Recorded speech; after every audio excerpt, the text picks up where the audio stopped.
What's up, everybody? It is Dankamyouknow, and I am back with another video. And what I'm going to be doing today is unboxing and doing a complete overview for the EVGA 3070 Ti, and it is the For the Win 3 Ultra Edition. And normally I wouldn't want to do a video like this right now because I know prices for GPUs right now are still awful, and I know stock is even worse. But for the past 5 to 6 months, I've been searching for a GPU by entering every Newegg shuffle and waiting on Discords for stock drops. And a couple weeks ago, I finally got lucky and I found this 3070 Ti in a bundle with a 5600X processor and an EVGA power supply, and luckily it all came out to MSRP when added together, so I jumped on it. So I just wanted to throw that out there that this video is not sponsored, and I put in the good fight to find this GPU, and I'm super excited, so just wanted to get that out there. But without further ado, let's go ahead and let's get into the unboxing.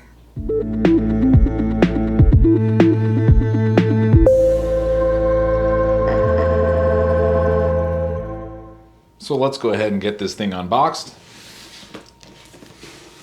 You can see the two EVGA seals right here, knowing that it is authentic. Oh, those are hard to cut through. One, open that up. Let's go this way. We are in.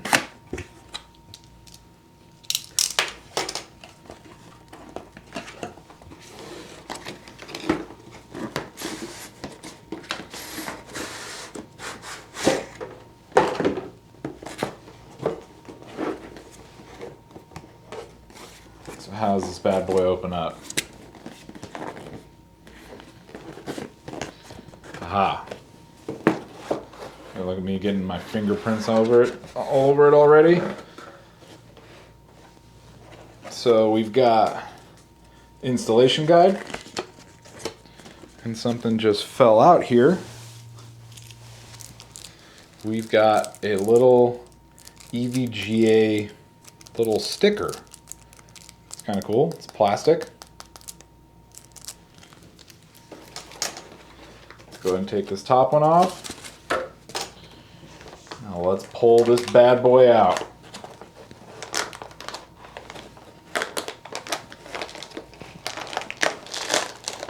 Oh, this is kind of a pain to get out.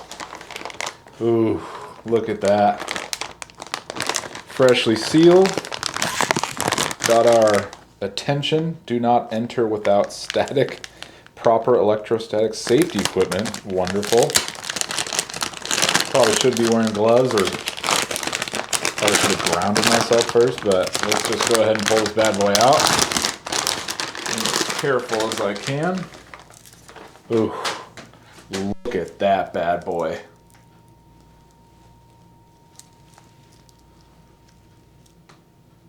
Awesome little top panel. Very minimal. This is our all RGB. I'll go ahead and show you that later. We got two 8-pin connectors. We've got 6 heat pipes there. EVGA logo over here. And here's the bottom. We got 3 fans. I'm not sure what size these fans are, but we got 3 of them. I know the cooling on this card is fantastic. And then we've got our little PCIe cover right here to protect it during shipping, but looks good. Packaged really well. We've got our OC and normal switch here, if I can get that to focus. Sorry, it's not focusing in. Let's see if I can get that in there. Okay, there we go. It's kind of focused, but we got OC and normal. Right now it's set to normal. I'll probably do some testing, see where I want to keep it. But there is the card. Super cool. I think one of the best looking cards out there. Minimal, but it's got some cool RGB. And once I get in the case, I'll go ahead and take off these plastic wrappers. But that's it. That's all that's in the box.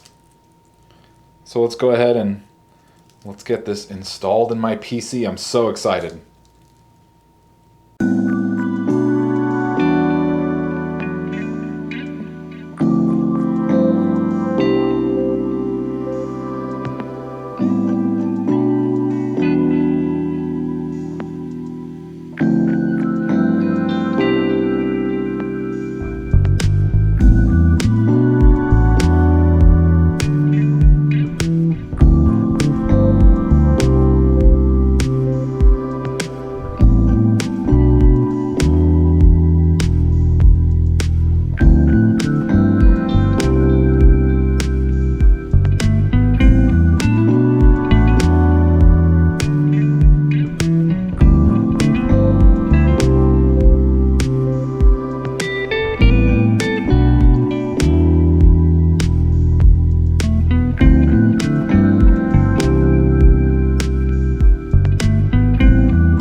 All right, so let's go ahead and take a look at Precision X1, which is the software that EVGA makes.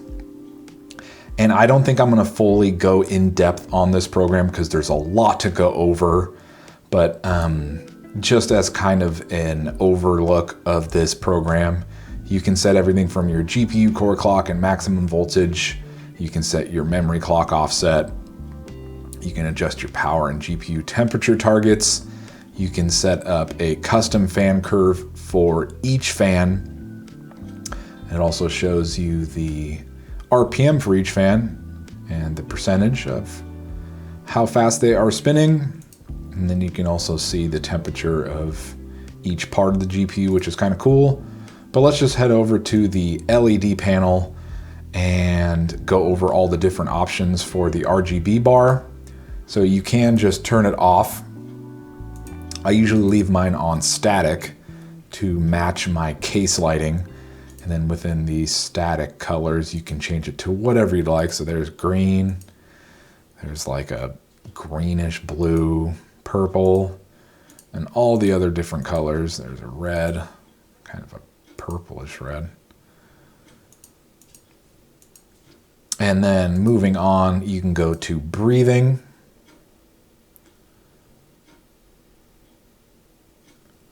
And then next we've got rainbow, which kind of fades in between each color, and you can change the speed of it. So let's go to 100.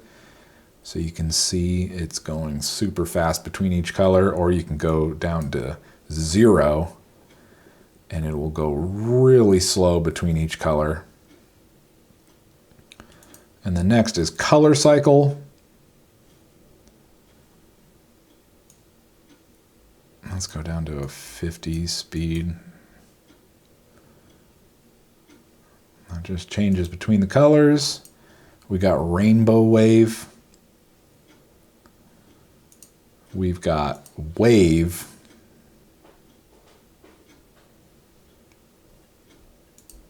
We've got star, which I'm not really sure exactly what it does, but it seems like it just lights up different parts of the bar. I don't know why someone would use this. I guess it's kind of cool, but it's kind of weird at the same time. I don't know why it's called star. Next, we've got color stack, which I think is pretty cool because it bounces from left to right and it changes color each time. So I think that's kind of cool. And then you can also set up temperature. So you can set up different temps. And right now I'm in the green, which is around 50 degrees Celsius, but you can set up to, when it gets up to 80 degrees Celsius, it'll actually turn red. And then, yeah, that's all the colors for it. You can, like I said earlier, you can hook up an ARGB header to the side of the GPU and then control it through here, but I do not have one controlled.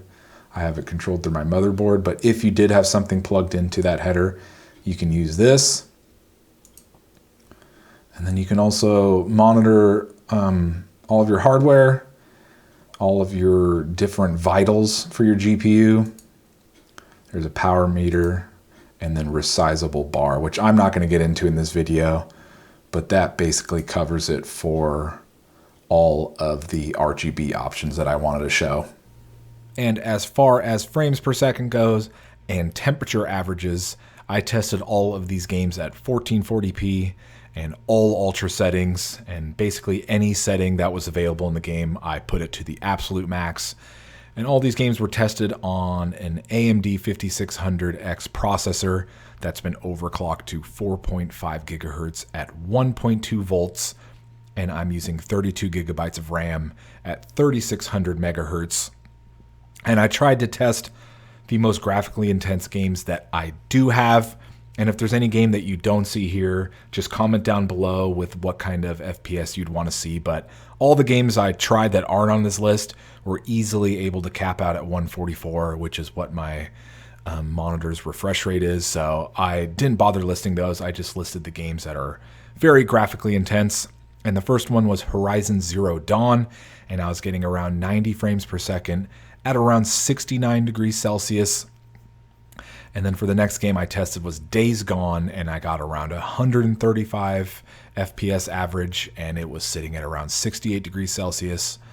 And then Call of Duty Warzone was at 145 frames per second, and it sat at around 67 degrees Celsius. And the most graphically intense game that I probably own is Cyberpunk 2077, and I got an average of around 70 FPS, which I'm very happy with, and it stayed at around 70 degrees Celsius the entire time I tested it. And then Hitman 3 came in around 115 frames per second, and it stayed at around 66 degrees Celsius.